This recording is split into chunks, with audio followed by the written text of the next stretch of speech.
मेधा शुरू से ही पढ़ने में होशियार और मेधावी छात्रा थी। अच्छी पढ़ाई के बाद अच्छा कॉलेज सिलेक्शन और फिर बहुत अच्छी जॉब। तूने तो मेरा नाम रोशन कर दिया मेधा। अरे लेकिन ये जो काम करने का तरीका है ना, इसे बदल ले। 18 घंटे काम करेगी तो कल को बच्चा कैसे? तुम्हारी तरह पागल नहीं हूँ माँ, जो बच्चे और परिवार में फंस जाऊँ। मैं तो जिंदगी खुल कर जीऊंगी। सब कहने की बात होती है बेटा, अपने बच्चे का सुख हर कोई चाहता है। वक्त बीतता है और मेधा की शादी हो जाती है। शादी के कुछ सालों में ही मेधा एक सुंदर से बेटे की माँ बन जाती है। मैटरनिटी लीव खत्म हो रही है, क्या करे? माँ भी नहीं आ सकती, कैसे मैनेज करूँ? ऐसा करते हैं, इसके लिए एक केयर टेकर रख लेते हैं, वो देखा करेगी इसे। मेधा को पति की बात जंच जाती है और वो केयर टेकर की तलाश शुरू कर देती है। एक दिन उन लोगों के घर एक महिला आती है जो दिखने में पढ़ी लिखी लगती है। जी, क्या काम है आपको? मैम, मेरा नाम स्नेहा है। आपका एड देखा केयर टेकर का, क्या मैं यहाँ काम कर सकती हूँ? हाँ, क्यों नहीं, लेकिन आप तो अच्छे घर की लगती हैं, फिर नौकरी क्यों?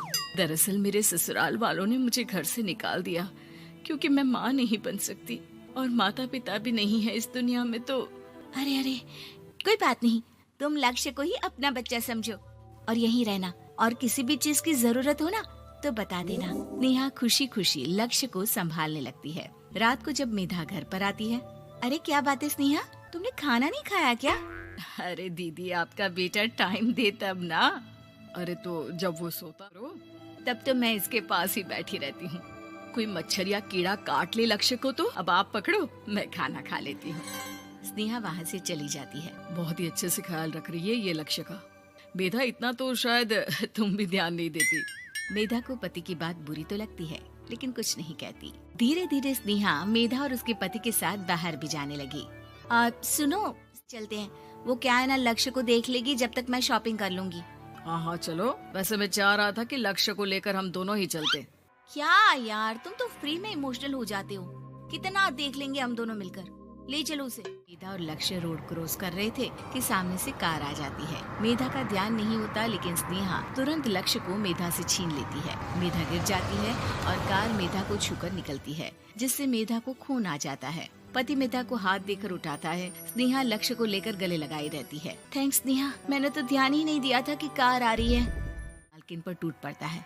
अरे कैसी माँ है आप, अगर आज कुछ लक्ष्य को हो जाता तो मैं आपको कभी माफ नहीं करती। छोटा सा बच्चा है, उसे चोट लगती है तो पता है कितनी तकलीफ होती है। पति भी स्नेहा को देखने लगता है कि उसे क्या हो गया।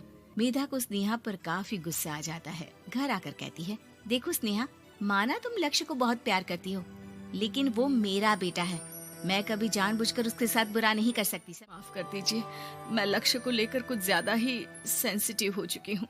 मैं ध्यान रखूंगी कि आगे से ऐसा ना हो। मेधा का मन स्नेहा से अब हटने लगा था। एक शाम मेधा ऑफिस से घर आती है कि लक्ष्य उसे दिखाई नहीं देता और ना ही स्नेहा। वो स्नेहा के कमरे में जाती है जहाँ दोनों सो। अरे स्नेहा, लक्ष्य को आज इस कमरे में क्यों सुला दिया? दीदी, मुझे नींद आ रही थी, ऐसे में उसे कमरे में अकेले लिटाना मुझे ठीक नहीं लगा। मेधा बच्चा उठाने लगती है कि स्नेहा टोक देती है। रहने दीजिए ना दीदी, सो रहा है, फालतू में नींद खराब हो जाएगी। मेधा को गुस्सा आ जाता है और वो बच्चा उठाकर वहाँ से चली जाती है। अगले दिन मेधा स्नेहा को बुलाती है, साथ में एक और लड़की खड़ी होती है। स्नेहा, कुछ और देख लो, हम लोगों को नई केयर टेकर मिल गई है, तुम इस हफ्ते घर छोड़ देना। स्नेहा का मन लक्ष्य को छोड़ने का नहीं करता, लेकिन नौकरी तो नौकरी होती है ना। स्नेहा घर से चली जाती है। धीरे धीरे महीने और साल बीतते जाते हैं और लक्ष्य एक नौजवान लड़का हो जाता है। लक्ष्य, आज मुझे मंदिर जाना है, ले चलोगे?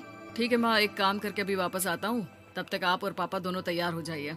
दोनों तैयार होकर बैठ जाते हैं लेकिन लक्ष्य काफी देर तक नहीं आता। अरे मेधा, फोन तो करो लक्ष्य को, देखो क्या हो गया उसे।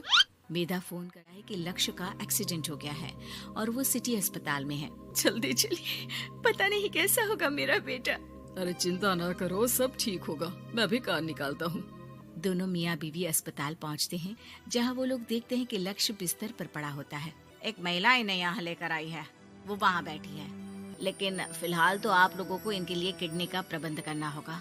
एक्सीडेंट में इसकी किडनी डैमेज हो गई है। मेरी ले लीजिए डॉक्टर साहब, मेरे बेटे को बचा लीजिए। नहीं, आपकी नहीं ले सकते, पिता की भी नहीं। आप किसी रिलेटिव या दोस्त से पता कर लें और हाँ, थोड़ा जल्दी करें क्योंकि देर होने से मामला बिगड़ सकता है। मेधा बैठकर रोने लगती है कि वहाँ डॉक्टर आ जाते हैं। जिस औरत ने आपके बेटे को यहाँ भर्ती कराया था वो अपनी किडनी आपके बेटे को देना चाहती है। कौन है वो? कहाँ है वो? तभी वहाँ स्नेहा आ जाती है। स्नेहा तुम? मैं लक्ष्य को पहचान नहीं, लेकिन आप लोगों को देखकर समझ गई कि ये लक्ष्य है, इसलिए वापस आ गई। मैं अपनी किडनी आपके बेटे को देना चाहती हूँ। मेरी अपनी तो कोई औलाद नहीं, लेकिन लक्ष्य में मैंने हमेशा अपना बच्चा देखा। तुम धन्य हो स्नेहा, जो इतने साल में भी लक्ष्य को भूल नहीं पाई। सही मामले में तो वो तुम्हारा ही बच्चा होगा, क्योंकि जन्म भले ही मैंने दिया हो, लेकिन आज तुम उसकी जिंदगी बचा। स्वाति ने इसी साल शहर के कॉलेज से पढ़ाई पूरी की है और अब उसके लिए जगह जगह से रिश्ते आने लगे हैं। स्वाति रिश्तेदारों को उसकी शादी की चिंता है, इसीलिए जो भी स्वाति के घर आता वो किसी नए लड़के की खबर जरूर ले आता। अरे दीदी, ये फोटो देख के बताओ कैसा है। राहुल नाम है लड़के का, मेरी सहेली की बहन का बेटा है। अपनी स्वाति के साथ प्यारी जोड़ी लगेगी इसकी। जरा दिखाना, फोटो तो बढ़िया लग रहा है। कोई गलत आदत वादत तो नहीं है ना इसे? और कमाता कितना है? अरे कोई गलत आदत नहीं है दीदी, आप कहो तो एक मीटिंग करवा देती हूँ, फिर सब कुछ फाइनल कर लेना। हाँ, ये सही कह रही हूँ। संडे को स्वाति के पापा भी घर पे ही रहेंगे। बुआ फिर वहाँ से चली जाती है और रात को स्वाति की माँ उससे कहती है, स्वाति बेटा, आज कमला बुआ ने एक लड़के की फोटो दिखाई है। संडे को वो लोग मिलने आ रहे हैं, तैयार हो ना तुम बेटा। अरे मम्मी, आप कहाँ कमला बुआ के चक्कर में आ जाती हो? अभी इतनी जल्दी कोई शादी वादी नहीं करनी है मुझे।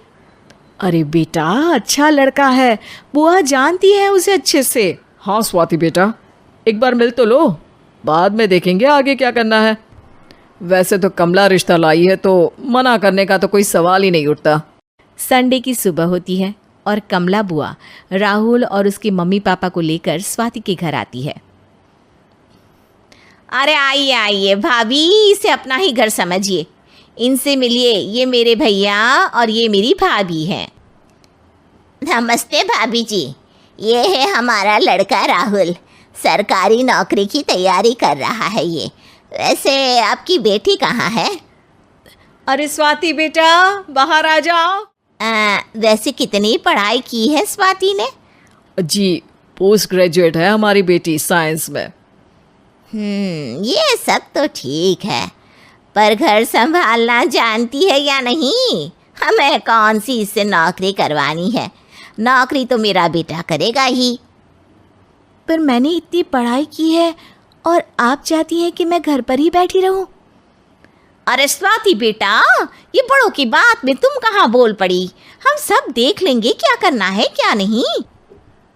हम तो इसी बात में विश्वास करते हैं कि घर के लड़के घर में ही रहता है, वरना भाई साहब आप तो आजकल के हाल जानते ही हैं, कितनी घटनाएं होने लगी हैं औरतों के खिलाफ। स्वाति बेटा, रसोई का काम तो पूरा जानती हो ना? शादी के बाद तुम्हें ही संभालना है वो सब। अरे बहुत अच्छा खाना बनाती है ये, आप सब लोग इसकी तारीफ करते नहीं थकेंगे। लो भाई, हो गई मीटिंग, अब शादी की तारीख फाइनल कर लेते हैं, क्यों भैया? भाई हम तो पंडित जी से चर्चा करने के बाद ही तारीख फाइनल करेंगे, सालों से हम उनकी बातें मानते हुए आ रहे हैं। कमला बुआ की बातें सुनकर स्वाति एकदम नाराज हो जाती है और उसे लगने लगता है कि शादी के बाद उसे घर पर ही बैठना पड़ेगा, लेकिन घर वालों के आगे उसकी एक नहीं चलती और उसे शादी के लिए हाँ कहना पड़ता है। शादी का दिन आ जाता है और सब मंडप में जमा होते हैं। अब फेरों का समय हो गया है, अब कन्या अपने वर से 7 वचन मांगेगी। आप किसी धार्मिक आयोजन में जाए तो मुझे भी ले जाएंगे। आप मेरे माता पिता का भी बराबरी से सम्मान करेंगे, मेरा साथ निभाएंगे। आपको दोनों परिवार की जिम्मेदारियां बखूबी निभानी होगी। हर ज़रूरी बात में मेरी भी राय लेंगे। आप सभी गलत आदतों से दूर रहेंगे। आप मेरे अलावा किसी और औरत से कोई गलत संबंध नहीं बांधेंगे। ये 7 वचन पूरे हुए, वर क्या तुम्हें ये सारे वचन मंजूर है? जी हाँ पंडित जी, मैं सारे वचन अच्छे तरीके से निभाऊंगा। अरे वाह वाह, बढ़िया तरीके से सब काम संपन्न हो गया। तो इसी के साथ विवाह संपन्न हुआ और आज से ये दोनों पति पत्नी हुए। 1 मिनट पंडित जी, अभी एक वचन लेना बाकी है। अब कौन सा वचन है बेटा? मैं अब हमेशा के लिए किसी दूसरे घर में जाने वाली हूँ, तो पति के अलावा मैं अपने सास ससुर से भी एक वचन लेना चाहूँगी। बेटी, मैं ये चाहती हूँ कि मुझ पर किसी बात की कोई पाबंदी नहीं लगाई जाएगी। मुझे सब कुछ करने की आज़ादी होगी और मैं भी विश्वास दिलाती हूँ कि मैं एक अच्छी बहू बन के दिखाऊंगी। स्वाति की बात सुनकर उसके सास ससुर एकदम चौंक जाते हैं और कुछ बोल नहीं पाते। कमला बुआ बोल पड़ती है, अरे बेटा, ये भी कोई कहने की बात है? रानी बन के रहोगी तुम तो। वचन देने से पहले सोच लीजिए। अपनी समझदारी से अपनी बात अपने ससुराल वालों से मनवा लेती है और खुशी खुशी राहुल से शादी कर लेती है। अब से हर शादी में मैं खुद 8 वचन दिलवाऊंगा। ओम मंगलम मंगलम मंगलम। लिखिए। स्वाति की चालाकी से वहां मौजूद सब लोग प्रभावित हो जाते हैं और लोगों में बदनामी ना हो जाए, इस कारण स्वाति के सास ससुर को उसे वचन देना पड़ता है। और कैसी अपशकुन वाली बातें कर रहे हैं आप पंडित जी? हमें मंजूर है बेटा तुम्हारी शर्त,